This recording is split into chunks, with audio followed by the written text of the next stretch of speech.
Good evening, and welcome back to Myth Sleep Stories, where ancient legends lull you gently into a peaceful night's rest. Tonight, as you settle deeper into your pillow and let the weight of the day drift away, we return to the silent lands that emerged after Ragnarok, the end of all things.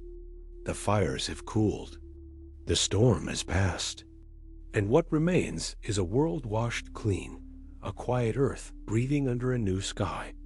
But in the distance, beneath the hush of stars, something stirs. Something once lost, now dreaming again. This is the story of Baldr, the god of light, the one who died before the end, and whose memory lingers like a forgotten melody in the heart of the world dot after the fall of Asgard. The people who survived spoke of peace, but it was not the peace of joy. It was the silence of exhaustion. The gods were gone, the realms shattered, and time itself seemed uncertain, like the pause between two breaths. The sky stretched endlessly, pale and cold, as if waiting for something to begin again. The new humans, Lif and Lifthracer, lived quietly among the forests that grew from the ashes. They did not pray. There were no temples left, no thrones, no thunder to fear. Yet sometimes, in the stillness of night, when wind rustled through the branches, they felt watched, not by wrath or judgment, but by something softer, warmer, and impossibly familiar. It began with a dream. Lif saw a man standing beside a lake of perfect stillness, his reflection shimmering with golden light. His eyes glowed softly, and his presence carried no shadow. He said nothing, but his gaze was enough to fill her with peace so deep that she woke in tears. When she told Lifthracer, he only smiled and said, "The world remembers the gods in dreams." Yet that night, he too dreamed of the same man, the same light, the same feeling of being seen not with eyes, but with understanding. They told no one. But over the next weeks, the air began to change. Dawn came earlier, and the light lingered longer in the evenings. Flowers bloomed where frost had clung. Birds that had vanished after the great winter began to sing again. The river's surface shimmered faintly, like sunlight hidden beneath the water. And every night, more people dreamed the same dream. A man of light, by a lake that reflected the stars of both night and memory. When the survivors gathered and shared their visions, they realized it was no ordinary dream. The man's name was whispered from lips that had never met, spoken with reverence. Baldr, the god who had died too soon, slain by his blind brother, mourned by gods and men alike. The god who symbolized everything pure that the world had lost. They remembered the prophecies that said he would return after Ragnarok to bring light to the new world. And so, they began to believe that the dream was more than memory. It was the beginning of his return. One evening, as dusk folded into night, Lif wandered deep into the forest, following the faint glow of moonlight. The air was colder, sharper, but it carried a scent she had not known since before the end, the smell of blooming apple trees. She followed it until she reached a clearing she had never seen before. There, at its center, lay the lake from her dream. The water glowed faintly, golden beneath the moon, and she felt her heart tremble. The surface rippled, not from wind, but from something beneath. Then, from the water, a figure began to rise. Baldr. He stood in silence, his feet just above the surface, as if the water itself held him up. His eyes were the color of dawn, not bright, but alive. His presence carried warmth, not fire, and his expression was one of calm recognition. Lif could not speak. She only knelt. "You remember," he said quietly, his voice echoing not through the air, but through her thoughts. "The world remembers." When she blinked, he was gone. The lake was still again.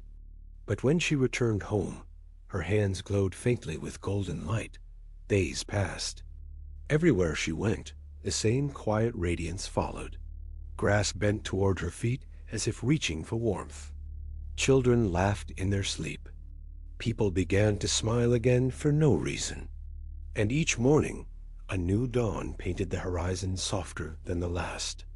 The air itself seemed to hum with unseen harmony. Then one night, Lithracer dreamed again. Only this time, Baldr spoke. "Tell them I am not gone," he said. "Tell them light is memory, and memory is life. As long as they remember, I will walk among them." When Lithracer awoke, he saw golden threads of light stretching through the forest like veins in the earth, leading to the same lake. The people gathered there at dawn, drawn without knowing why. None dared to speak. They simply stood in awe as the water shimmered, alive with quiet motion. A reflection appeared, not of the sky, but of faces. Their own faces, glowing faintly. Baldr's light was not above them, but within them. He had not returned as a god in the sky, but as the quiet spark in every living heart. And so began the Age of Light. But even light casts a shadow. And as the people celebrated their peace, something stirred far beyond the horizon. Deep beneath the roots of the world, the old power of Helheim shifted, sensing the return of the one it once claimed. In the darkness, Hel smiled.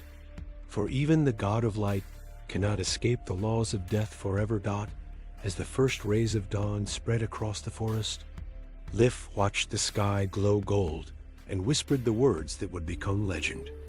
He has returned, not to rule, but to remind us that light never dies. It only sleeps. Far beneath the calm new world, in a place untouched by light, Hel watched in silence.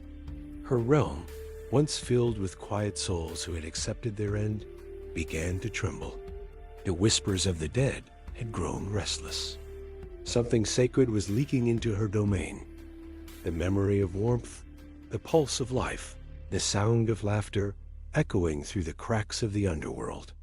It was the return of Baldr's essence, drifting into the deepest caverns, waking the long forgotten. To Hel, it was not a miracle. It was an offense. She had been promised that Baldr's death would remain eternal, that his presence in her realm would be proof that even light must bow to shadow. Yet now, that light flickered again above, spreading through the hearts of men, undoing the perfect balance of endings and beginnings. Hel rose from her throne of frost, her half-living face lit by the faint gold leaking through the ceiling of her dark hall. She could feel the weight of memory pressing down from the world above, like sunlight on skin long denied warmth. "He remembers himself," she murmured, "but he has forgotten where he belongs." In the world above, the people slept more deeply than ever before. The dreams had changed. They were no longer seeing Baldr by the lake, but walking beside him. He guided them through vast fields of golden grass, teaching them without words, showing them that the world was a circle life, death, rebirth, all connected by the same light. They awoke calm, healed, as if touched by something divine. But with each passing night, Baldr's presence in the dreams grew stronger, more tangible, more real. The boundary between the mortal and the divine was thinning. Lif noticed it first. When she touched the surface of the lake, it no longer rippled, it responded. Her reflection looked back with golden eyes. When she walked away, the grass behind her glowed faintly. She did not understand what it meant, but she felt his presence everywhere, in the air, in the water, in the silence between heartbeats. Lithracer warned her to be careful, but it was already too late. The connection between Baldr and the living world had become too strong. He was returning through their dreams, but every return has a cost. That night, the dreams grew colder. The light still shone, but the warmth was gone. Baldr stood in the same field, his expression distant, his voice quieter. "The balance breaks," he said.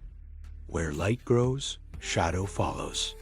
Behind him, a fog began to rise, slow and thick, swallowing the horizon. Within it, a shape formed, tall and still, with eyes like two mirrors reflecting emptiness. It was Hel. She reached out through the dream, her hand black as obsidian, her voice echoing through every sleeper's mind. "You do not belong there, brother. You are mine." Baldr turned to her, calm and unafraid. "I was yours once," he said, "but the world has remembered me." Hel's eyes narrowed. "Then the world will remember me as well." The dream shattered. Every sleeper awoke screaming. The night was filled with wind that came from nowhere, cold and sharp. Fires went out. Rivers froze for a moment, even under the summer moon. Lif ran to the lake, but it was no longer glowing. The surface had turned dark, reflecting not the sky, but something beneath it, shadows moving like slow smoke. Lifthracer joined her, his breath visible in the sudden chill. "She's here," he whispered. And then they both heard it, a faint sound like a heartbeat beneath the ground. The rhythm was steady, heavy, and each beat dimmed the stars above. In Helheim, the dead stirred. From their frozen slumber they rose, not to walk the earth, but to whisper through it. The air above began to carry those whispers, voices of regret, sorrow, and envy. They followed the light like moths to flame, trying to touch it, to feel it again. The people who had dreamed of Baldr now saw shadows in their waking hours, pale reflections standing beside them, smiling without warmth. The world of the living and the world of the dead had begun to overlap. Baldr's return had awakened something that could not be undone. In the days that followed, the forests lost their song. The rivers slowed. The light of dawn came later each morning. Baldr appeared again to Lif, not in sleep this time, but in waking vision. He stood at the edge of the lake, weary and quiet. "I did not mean for this," he said. "Every dream has its shadow. The more they believe, the more she grows." Lif felt tears on her face, though she did not understand why. "Can you stop her?" Baldr looked to the horizon where the light met the fog. "Not while they dream of me as a god," he said. "As long as they see me as something greater, she will have power over their fear. They must remember me not as I was, but as they are, human, fragile, alive." That night, Lif gathered the people and told them what Baldr had said. They listened in silence, frightened, yet moved by the truth in her voice. For the first time since the end of the gods, they understood what faith had cost them, not hope, but dependence. The light within them had been borrowed, not owned. To reclaim it, they had to stop worshiping and start living, and so they made a vow. They would stop dreaming of Baldr as a god, and instead remember him as light itself, something within all things, not above them. The next night, they slept without fear. Their dreams were empty, quiet, but peaceful. The fog faded, the lake brightened, and Hel's voice vanished from their thoughts. In her dark hall, Hel sat in silence, her reflection dim in the frozen mirror before her. The warmth had left her realm again, but she smiled faintly. "He cannot escape me forever," she whispered. "Even light must rest in darkness." Above, the world exhaled. The dawn came soft and steady. The people awoke without visions, without gods, but with a strange calm they had never known. For the first time since the end of the old world, there was no fear in sleep, only rest. The new dawn was different. The light that touched the world no longer came from above, but seemed to rise from within everything it touched. The water, the trees, even the people themselves. Baldr's essence had spread quietly across the lands. His warmth had taken root in memory, not worship. The people no longer looked to the sky for signs of gods. They looked inward, toward the silent rhythm that lived in their own hearts. It was a peace that felt honest, a stillness without fear. The world breathed again. Lif and Lifthracer watched the forest grow thick with color. Every morning, they walked along the same lake where Baldr had appeared. And though they never saw him again, they felt his presence in the air. The birds sang in strange harmonies, the rivers glowed faintly at night, and the wind carried a hum like quiet music. The people called it the second dawn. It was not divine. It was simply life remembering how to live. But peace is fragile when the past refuses to die. Far to the north, where the old ruins of Asgard still lay buried under ice, something stirred. At first, it was just a sound, faint cracks in the frozen ground, like breath escaping stone. Beneath those ruins, the remnants of ancient power still slept. The old world had left behind echoes, memories of gods, battles, prayers, and fear. They had no form, no will, only fragments of what once was.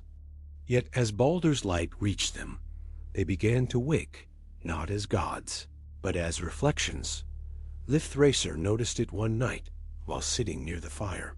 He looked into the flames and saw shapes moving inside the light, tall figures, silent, without faces. They flickered in and out of existence, like memories refusing to fade. When he blinked, they were gone, but the unease lingered. "The world is remembering too much," he said quietly. Lif nodded. "Perhaps it must, before it can forget." Days passed in calm silence. People slept without dreams, as Baldr had wished. But sometimes, in the middle of the night, the air grew heavy. The warmth in the light turned cold for just a moment. Shadows stretched a little too long, and the world, though alive, seemed to hold its breath. One evening, Lif returned to the lake and saw the reflection of the sky above, but this time there were two suns. One glowed gold, soft and kind. The other was faint, silver and cold, like an imitation. She knelt, watching the water ripple. "What are you?" she whispered. The silver sun flickered, then shifted into the faint outline of a woman's face. Half alive, half dead. "Hel, you took him from me." Hel's voice whispered through the air. "You think light belongs to you now, that it lives in your hearts. But all warmth burns out, all memory fades. And when it does, I will be all that remains." Lif's breath caught. "You can't reach us here," she said, but the lake rippled again, and a hand of shadow rose briefly above the surface before fading. "You forget," Hel replied. "Dreams are mine too." That night, the people who had stopped dreaming began to see her. She came not in terror, but in stillness, the absence of sound, the feeling of being watched. They woke with chills, unable to remember what they had seen, yet unable to shake the sense that something was watching them from behind their own thoughts. The light still shone, but it felt thinner now, stretched, as if trying to cover too much darkness. Baldr had warned them that balance was fragile. And though they had freed themselves from faith, they had not freed themselves from memory. The memory of fear still lived inside them, and Hel knew exactly how to use it. She didn't need to rise from the underworld. She only needed to be remembered. Soon, people began to speak her name again. Quietly, at first, then in fear. They told each other that cold dreams meant hell was near, that frost on the windows was her breath. With every whisper, her shadow grew stronger. She no longer appeared in the lake, but in reflections everywhere. A faint silhouette behind the eyes, a cold shimmer on the glass, a whisper just out of reach. Lif felt it too. Sometimes she saw movement at the edge of her vision, like someone walking beside her, though she was alone. When she slept, she dreamed not of Baldr, but of still water that reflected nothing. In those dreams, she heard two voices, one calling her name with warmth, the other repeating it with emptiness. She would wake sweating, unsure which one belonged to him. One morning, she found the lake frozen. The surface shimmered under the sun, smooth and unbroken. She placed her hand on it and felt a pulse, not cold, but slow and heavy, like something sleeping beneath. "He's fading," she whispered. Lithracer stood beside her, his face pale. "No," he said, "he's becoming memory." That's what he wanted. But deep down, they both knew what it meant. The light that had once healed was dimming. The more they tried to hold on to it, the weaker it became. Faith had turned to fear again, and fear always fed the dark. That night, Lithracer dreamed of Baldr standing at the edge of the frozen lake. His form flickered between gold and gray, his expression weary. "You must let me go," he said. "Light cannot belong to anyone. When you cling to it, you make shadow." Lithracer wanted to speak, to beg him to stay, but no sound came. The god of light looked up toward the stars. "Tell her I forgive her," he said softly, "for she keeps the balance that even I forgot." Then the lake cracked beneath him, and his form vanished into the cold dot. When Lithracer woke, the world was quiet again. The ice had melted. The sun rose pale but clear, and the wind carried warmth once more. Yet something felt missing, not gone, but hidden. The people no longer spoke of Baldr or hell. They simply lived, worked, and slept, as though both had become part of them. No longer gods, no longer separate. Still, every so often, when the light struck the water just right, Lif would see a shimmer that looked like a man walking across the surface, smiling faintly before fading into the reflection of the sky. And sometimes, at night, when the fire grew dim and the world grew still, she thought she heard two voices in the wind, one warm, one cold, whispering together as one. The morning after the ice melted, the world felt strangely light. The air carried no chill, no echo of fear. The trees swayed slowly in a soft wind that smelled of wet soil and green life. The people awoke with clear minds, as if something heavy had been lifted from their chests. They didn't speak of Baldr, and they didn't whisper Hell's name anymore. They simply lived in quiet balance. Yet beneath that peace, something vast and unseen was unfolding, emerging that no mortal eye could witness, but every soul could feel far below. In the deep stillness of Helheim, Hel sat upon her throne of shadow. The light from the world above, though faint, had begun to touch even her realm. It came not as brightness, but as warmth, like a single ember refusing to die in an endless frost. She looked at it with quiet curiosity. The warmth didn't burn. It didn't challenge her dominion. It simply existed. For the first time since the world began, Hel didn't feel like the end. She felt part of something above. The forest shone softly under the morning light. Lif walked among the new blossoms, her thoughts slow and heavy with wonder. She couldn't remember the last time she dreamed of anything, but sometimes, when she closed her eyes, she saw flashes of gold and silver mingling together, as if two forces had stopped fighting and simply decided to rest. The light of Baldr and the shadow of Hel no longer opposed each other. They had become two halves of the same breath.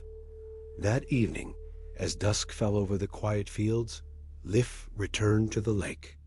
It was neither bright nor dark now, but a perfect reflection of the sky, blue fading into gray, gold touching silver. She sat at the water's edge, her hands resting in her lap, and listened to the sound of ripples forming without wind. A faint glow began beneath the surface, soft and rhythmic like a heartbeat. Slowly, a figure rose from the water, not Baldr, not Hel, but something between them. The form was human, gentle, and radiant with both warmth and cold. Its eyes were gold on one side, silver on the other. When it spoke, its voice was calm, layered with two tones that blended perfectly into one. "You have done what the gods could not," it said. "You have remembered without worship. You have loved without fear." Lif could not answer. She felt the weight of the voice settle deep inside her, a resonance that quieted every thought. The world no longer needs gods. It continued. It needs balance, and you have given it that. The figure stepped closer, standing upon the water's surface, and looked toward the horizon. Baldr and Hel have returned to what they were before names existed. Light and shadow, beginning and end. Not enemies, but rhythm, the pulse that moves through all things. Its form began to dissolve into mist, the gold and silver light fading into the air. Remember this, it said as it vanished. Peace is not the absence of darkness, but the trust that light will always return. The water stilled again. Lif sat for a long time, staring at the reflection of the sky until the stars appeared. For the first time in her life, she felt completely alone, but it wasn't a loneliness of sorrow. It was quiet understanding. The world was no longer a story of gods and their battles. It was a story of life continuing, endlessly, without need for miracles. As the days passed, the people noticed small changes in the world around them. Nights were no longer cold or threatening. Shadows stretched softly instead of sharply. Even in the darkest hour before dawn, the air carried warmth. Children laughed in their sleep, and their dreams were calm, filled with images of rivers and trees rather than gods or monsters. They had entered what would later be called the Age of Silence, a time when the divine had become invisible, but not gone. In that silence, something remarkable began to happen. The people grew closer to one another. Without fear of punishment or hope for reward, they began to care simply because it felt right. They shared food, built homes together, and spoke in stories instead of prayers. The old myths were still told, but now they were lessons rather than warnings. Light and dark must breathe together, they would say. Too much of either, and the world forgets how to dream. Lif grew old watching the seasons turn. She often returned to the lake, sitting by its edge in silence. She never saw Baldr again, but sometimes, when the sunlight hit the water just right, she saw her own reflection smile in a way she didn't recognize, calm, knowing, peaceful. She understood then what Baldr had meant. He hadn't returned to rule or to be remembered. He had returned to become part of everything, every sunrise, every shadow, every heartbeat. Far beneath, Hel's realm was no longer silent. It was alive with whispers, not of pain, but of memory. The dead no longer feared their stillness. They dreamed, and in their dreams, they saw the same light that warmed the living. For the first time, death and life were not separate. They were the same cycle, turning endlessly, neither stronger than the other. One morning, as the sun rose pale over the hills, Lif took her final walk to the lake. The air was cool, the water still. She knelt by the shore and dipped her hand into the surface. It glowed faintly around her fingers, and for a moment, she felt warmth flood through her body. A familiar voice whispered, two voices intertwined, "Rest now. You have done what even the gods could not."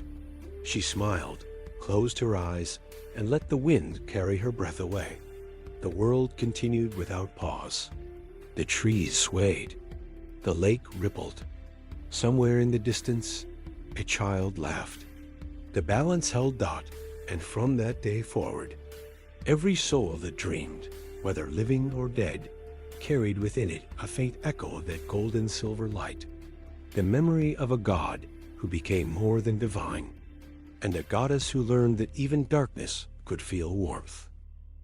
Generations passed, and the memory of Baldr and Hel faded into the rhythm of the world itself. The people no longer spoke their names, yet the balance they created remained woven through every breath. Children born in this new age never heard stories of gods who ruled from above or demons who punished below. They grew up under skies that knew peace, in nights that whispered gently instead of roaring. Still, when they closed their eyes, they dreamed, and in those dreams, light and shadow moved together like waves. The world had entered a time without myths, yet everything around it was a living myth. Rivers spoke in murmurs. Mountains seemed to hum beneath the weight of stars. When people walked alone at dusk, they often felt watched, but not by something cruel, by something that cared. They didn't know it, but the old gods had become the pulse of their minds, their quiet intuition, the voice that whispered when they were afraid. The divine had not vanished. It had simply gone inward. In the evenings, the elders would gather around small fires and tell the young ones about the old world, not as truth, but as memory. They spoke of a time when light and darkness fought endlessly, until both realized they were one. The children listened with wide eyes, not in fear, but in fascination. "Are the gods still watching us?" they would ask. And the elders would smile softly and reply, "You are the gods now, little one." Every dream you have keeps the world turning. One of those children, a girl named Alva, would grow to change the way the people understood their own existence. She was quiet, thoughtful, and often wandered to the lake where Lif had once sat long ago. The village told her that place was sacred, though no one remembered why. Alva would spend hours there, watching the water, tracing the ripples with her fingers. Sometimes she felt the surface warm beneath her touch, as if responding to her heartbeat. She didn't know she was touching the same lake where Baldr's reflection had once risen, where Hel had once whispered through the depths. As Alva grew older, she began to dream more vividly than anyone else. Her dreams were not of the living or the dead, but of places that existed between. She saw cities of glass glowing under eternal dusk, mountains that breathed, rivers of silver mist. And sometimes a faint voice called her name, not from the heavens, but from within her. It told her to remember the light, to trust the dark, and to never separate one from the other. When she told the elders, they listened in silence. One finally said, "Perhaps the world is dreaming through you." The thought stayed with her. She began to write what she saw in her dreams, long scrolls filled with images, words, and sounds she couldn't explain. She called them the echoes. In time, people from far away came to hear her speak. She didn't claim to be a prophet. She didn't mention gods. She only spoke of balance, of the rhythm of life, and of the quiet that follows both joy and sorrow. Her voice was calm, her tone steady. When she spoke, people felt a strange peace, as though she was reminding them of something they had always known. One night, she dreamed of the lake again. The water was still, the sky mirrored perfectly above. A figure stood across from her, not a man, not a woman, but something vast, formed of golden and silver light. "Who are you?" she asked. The figure smiled faintly. "You know me," it said. "I am what remains when stories end." She stepped forward. "Are you a god?" The voice shook its head. "I am the dream that remembers them." When Alva woke, the scrolls she had written glowed faintly under the moonlight. The symbols shimmered as if alive, breathing slowly, as though her dreams had spilled into the waking world. People said that when they touched her writings, they felt memories that weren't their own, old warmths, ancient fears, a calm that had no name. They didn't worship her, but they began to gather around her words. And soon, across the new world, her teachings spread. She didn't call it faith. She called it the balance. It was neither religion nor philosophy, but a way of remembering. People began to live by it. They worked during the day and rested deeply at night, trusting the natural rhythm of both light and dark. They didn't fear death nor chase immortality. They simply accepted that everything was part of the same endless breath. Many years later, as Alva aged, she returned to the lake one final time. She carried with her the last scroll, the one she had never written upon. She sat by the water, now overgrown with reeds and lily, and waited for night to fall. When the stars appeared, She looked into the reflection of the sky and saw two faint lights glowing beside each other, one gold, one silver. "I've remembered you," she whispered. "And because I did, the world remembered itself." The surface of the lake shimmered, and the air grew warm. She felt no fear, no wonder, only peace. A voice came to her then, the same voice that had guided every dream since the dawn of time. "Sleep, Alva," it said. "The dream continues." She laid the scroll upon the water, and it floated gently away, glowing as it drifted toward the center of the lake. Then slowly it sank, leaving only ripples that caught the starlight. When the villagers came searching the next morning, they found no trace of her, only the lake shining faintly as if lit from below. They said the world had taken her home, that she had become part of the dream she had served. From that day on, no one wrote new stories about gods or miracles. They didn't need to. Every night, when they closed their eyes, they entered the same quiet space she had described, a vast, calm darkness filled with warmth and memory. The world no longer needed storytellers to remind it of balance.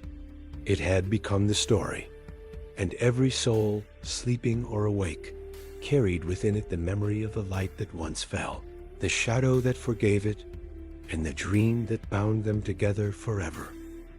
Centuries drifted by, and the earth no longer carried the weight of memory as it once had. Forests had swallowed the ruins of the old world. Mountains had softened, their peaks worn smooth by time and wind. Oceans moved quietly, unbothered by gods or men. The balance created by Baldr and Hel had become the natural state of existence. No one spoke their names anymore, yet every heartbeat, every breath, carried the echo of what they had once represented, the eternal rhythm between light and shadow. Humanity no longer remembered the age of gods, but the essence of that age lived within their dreams. Dreams had changed. They no longer came as personal visions or fleeting fragments of thought. They became something deeper, a shared current flowing beneath every mind. When one person dreamed of water, another across the sea dreamed of rain. When a child imagined light, somewhere else an old woman dreamed of dawn. The world had begun to synchronize, its people connected by invisible threads of imagination. No one questioned it. No one feared it. It was simply how life worked now, a constant, collective breathing between waking and sleeping. The elders said that dreams were no longer escape but creation. They believed the world itself was dreaming, that mountains, rivers, and even stones carried a kind of memory that whispered while they slept. Some called it nature. Others called it balance. But among the few who still listened deeply, a quiet truth spread. The world was alive because it remembered itself. And what it remembered was love, not the kind written in words, but the endless giving and receiving between dark and light, death and life, silence and sound. One evening, as the sky turned pale gold and silver, colors no one could name, but everyone recognized, a traveler named Einar reached a valley surrounded by mist. He had no purpose but to walk, to see, to exist in the stillness of the world. As he descended, he came upon a lake hidden by reeds and quiet birdsong. It shimmered faintly, though no sun touched it. When he looked into the surface, he saw not his reflection, but something vast, patterns of light shifting slowly, like breath moving through water. He knelt, curious, and placed his hand upon it. The water was warm. He heard a voice, soft and distant, not outside him, but within. "You have found me again," it said, "though you never lost me." He looked around, but saw no one. The voice continued. The dream continues, not because it must, but because it can. You are part of it now, as much as I was, as much as all things are. The warmth spread through his arm, into his chest, and Einar felt his heartbeat match the rhythm of the ripples. "Who are you?"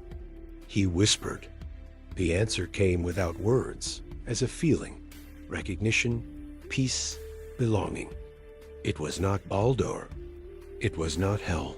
It was everything between them, the pulse of the world remembering itself. That night, Einar slept by the water, and his dreams were unlike any before. He saw no faces, no places, only movement, light folding into shadow, shadow breathing into light. It felt endless, like time itself inhaling and exhaling. When he awoke, the sun had not yet risen, but the world glowed faintly as if lit from within. He understood then what no words could describe. There was no longer a difference. Between the dreamer and the dreamed dot, as years passed, stories of that valley began to spread. Travelers claimed that those who slept by its shores awoke with calm hearts, their fears dissolved. Some said they saw visions of gold and silver mist swirling in the air, others that they heard voices singing beneath the water. No one built temples there. No one claimed it as holy ground. It simply became a place people visited when they forgot who they were, and always. They left remembering. The generations that followed no longer used the word sleep. They called it returning. When someone lay down at night, they would say, "I'm going back." They believed that dreams were the world's way of weaving itself back together after each day's unraveling. Death was seen the same way, not an ending, but a deeper return, a longer dream within the same infinite story. In this way, every life became a verse in the same quiet song, repeating endlessly across time. Eventually, words like light, dark, life, and death lost their separation. Language itself changed, softened. There were no opposites, only variations. The people spoke less, listened more. Silence was no longer empty, but alive with meaning. They could feel presence in everything, the warmth of soil beneath their hands, the breath of the wind, the pulse in their own veins, all of it part of one unbroken consciousness. One day, a young child asked an elder, "Where do dreams come from?" The elder smiled and answered, "From the same place everything goes when you stop looking, and the same place it comes from when you begin again." The child thought about that for a long time, and finally said, "Then the world must be dreaming us too." The elder nodded. "It always has." As centuries turned like quiet pages, even memory itself became part of the great rhythm. The people no longer sought knowledge. They became it. They no longer searched for truth. They lived within it. And in the deep hours of night, when the sky turned blue-black and stars shimmered like forgotten fires, the entire world would fall into a unified silence, a stillness so complete that it felt as though the earth itself was sleeping. But beneath that silence, the dream moved on, a living, breathing consciousness expanding forever. If someone had stood beside the old lake in those moments, they would have seen faint ripples spreading across its surface, though no wind touched it. The water still carried a faint glow, gold and silver intertwined, the eternal echo of Baldr's light and Hel's shadow. But now they were no longer gods. They were the pulse, the rhythm, the dream dot, and so the world continued to dream itself, not in circles, but in spirals, growing wider, deeper, brighter. There would be no end, because endings were just pauses in the breathing of the infinite. Every sunrise was a memory reborn, every shadow a promise of light, and in every sleeping heart the dream whispered softly, "You were never apart from me. You never will be." There came a time when even dreams grew quiet. The people of the world had long since forgotten the stories of gods and light, of balance and shadow.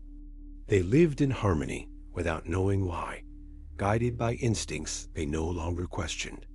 They farmed the earth, built homes of wood and stone, and watched the stars with curiosity rather than awe.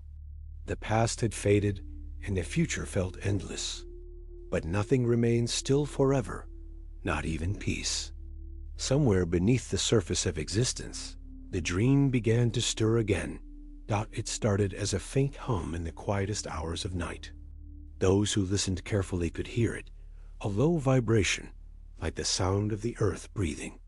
Some thought it was the wind, others the sea moving through distant caverns.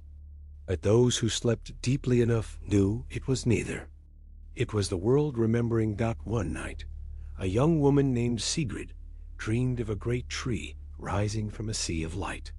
Its branches touched the clouds, its roots wrapped around the stars. She saw faces within its bark, not human nor divine, but something older, the memory of everything that had ever lived. The tree spoke without words, and the meaning poured directly into her mind.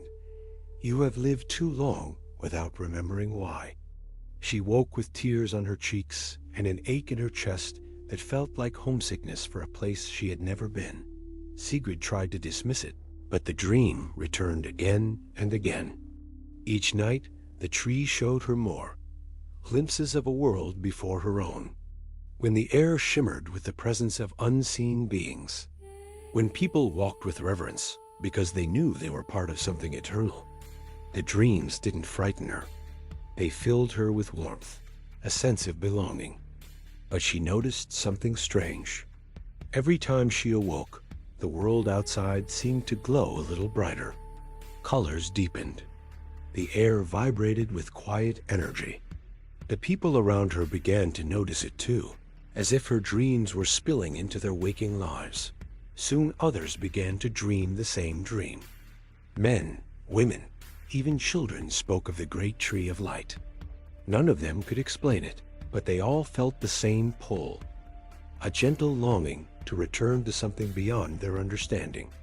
Villages that had once been silent at night were now filled with whispers as people shared their visions. It feels like the world is trying to speak, one elder said. Or maybe it's trying to wake up. The dreams grew stronger. In them, the tree began to change. Its roots glowed gold, its branches silver. Between its leaves shimmered faint reflections, faces of those who had dreamed before, reaching out, smiling. And at the center of the tree, pulsing with slow light, was a shape, a man and a woman intertwined, both made of flame and frost. Sigrid recognized them, though she had never heard their names. They were the balance that had once shaped creation, the forgotten echo of Baldr and Hel. Light and shadow reunited in endless rest. The people began to gather around lakes and rivers, not to worship, but to listen. They said the water carried the heartbeat of the world, that if you sat quietly enough, you could hear it whispering your name. They called it the calling. It was not a religion, not even a movement. It was remembrance made gentle. Every night, those who dreamed left a candle by the water. By morning, the candles were gone, but the lakes shimmered faintly as if lit from below. Sigrid became known as the listener. People traveled from far away to hear her speak, though she never claimed to be a teacher. She told them only what she saw in her dreams, the tree, the light, the warmth of something vast and kind that wanted to be remembered. She said the dream was not a message from beyond, but from within, a reminder that the story of balance was still being written through them. We are the continuation, she said. The world breathes through us. As her words spread, strange things began to happen. When people sang together, their voices harmonized without effort. When they worked the fields, crops grew faster. When they slept, they woke rested no matter how long they had been awake. It was as though the boundary between body and spirit had thinned again, the same way it had in the first dawn after the fall of Asgard. The difference now was understanding. This time, no one sought to name or own the light. They simply let it flow through them. But the more the dream awakened, the more fragile reality felt. Time began to loosen its grip. Days felt longer, nights shorter. Some people claimed they saw their ancestors walking in the distance, not as ghosts, but as memories woven into the landscape. Others swore they heard voices when they stood still. Soft laughter, faint songs, whispers that sounded like the earth itself speaking. There was no fear in it, only awe. Sigrid returned to the lake where her first dream had begun. The air shimmered like heat, though the night was cold. She knelt by the water and whispered, "You've come back, haven't you?" The surface rippled, and from its depths rose two faint lights, one gold, one silver, spinning around each other in perfect balance. They merged into a single pulse that radiated outward, touching the trees, the wind, the stars. A voice echoed within her chest. We never left. Tears streamed down her face as she felt warmth spread through her. It wasn't divine. It wasn't supernatural. It was recognition, the awareness that she and everything around her were part of the same unending consciousness. She smiled and whispered back, "Then we never will." The next morning, when the people awoke, the world looked unchanged. But something inside them had shifted. They felt lighter, as if the air itself carried memory. They no longer dreamed of the tree, yet when they closed their eyes, they sensed its presence. A soft rhythm beneath thought, the heartbeat of creation itself. From that day forward, people stopped asking where dreams came from. They began to say instead, "We are the dream." And when they lay down at night, they didn't speak of sleep. They said only, "I'm going home." There is no longer a beginning to tell, nor an end to reach. Time has softened into rhythm, a pulse that beats quietly through everything that lives, moves, and rests. The world no longer needs stories, because the world itself has become one.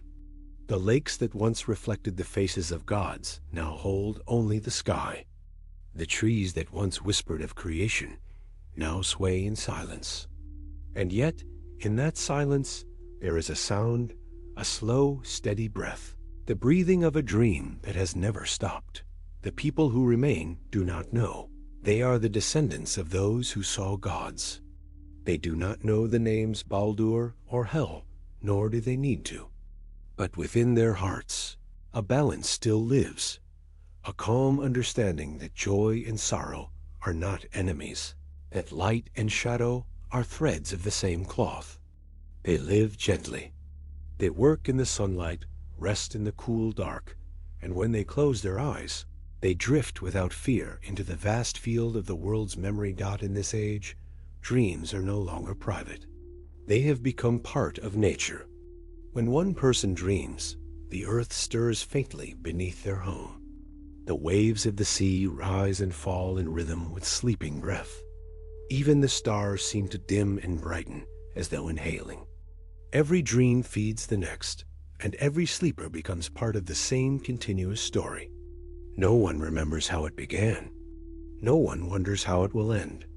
It simply is not far away, in a valley untouched by time. The old lake still glows beneath its quiet surface. The light that once rose from its depths has faded into the faint shimmer of dusk. Those who pass through the valley feel something strange, a warmth in their chest, a sense of recognition they cannot explain. Some sit by the water for hours, unable to leave, sensing that the air itself is listening. They speak softly, not knowing why, and the ripples on the surface answer with gentle motion, as if acknowledging every word. One evening, a child came to the lake chasing a bird. When he reached the shore, he stopped, mesmerized by his reflection. It didn't move as he did. Instead, it smiled back calmly, eyes glowing faintly with silver and gold. The boy tilted his head, curious but not afraid. "Who are you?" he whispered. The reflection spoke without sound. "I am you dreaming." The boy blinked, and the image was gone, replaced by his own face. But from that night on, he dreamed of endless light folding into shadow, and he woke each morning filled with peace he couldn't name. The world around him carried on. Seasons flowed like soft waves, winter melting into spring, summer fading into autumn. Generations passed like moments in an infinite breath. People no longer sought to understand the unseen. They had learned the final truth, that existence itself was enough. The stories of gods had been the world's way of explaining its first heartbeat. But now the world had grown old enough to simply be still. Every so often, when night was too quiet and the stars too bright, someone would feel it, that faint pulse beneath everything. A reminder, a whisper, the dream calling softly, not as command or warning, but as comfort. The voice of something eternal, patient, and kind. Those who heard it would smile in their sleep, knowing they were not separate from anything, that the same light that once shaped gods still glowed behind their eyes. In one such night, a woman stood alone in the field where the last temple once stood, though no stone remained. She looked toward the horizon and saw the faint shimmer of aurora lights weaving across the sky, green, gold, and silver, blending together without beginning or end. The sight filled her with warmth. She closed her eyes and listened to the wind moving through the grass. It spoke not in words, but in feeling. The message was simple and eternal. All that is, dream still. She lay down in the tall grass and let the earth cradle her. The hum beneath her body matched the rhythm of her heart. The air cooled, and the stars turned slowly above her. The last thought that passed through her mind before sleep was not fear or wonder, but gratitude. Gratitude for existing at all, for being part of this quiet, endless dreaming. Some say that when dawn came, the field glowed faintly where she had lain. Others say they saw nothing at all, only the calm morning mist rising over the horizon. But in the deepest stillness of that moment, the world itself exhaled, a sigh that carried through mountains, rivers, oceans, and stars. The dream continued, stretching gently through time, weaving every heartbeat, every wave, every flicker of light into one unbroken pattern. And in that endless breath, Baldr's warmth and Hel's stillness lived on, no longer gods, but the pulse of the dream itself. Their story was never about victory or loss. It was about remembering that to exist is to be both awake and asleep, light and shadow, beginning and end, forever. And now the wind quieted. The stars dimmed. The lake shimmered once more before fading completely into darkness. And somewhere within that darkness, a voice, the same voice that began everything, whispered softly, "Rest now. The dream is eternal.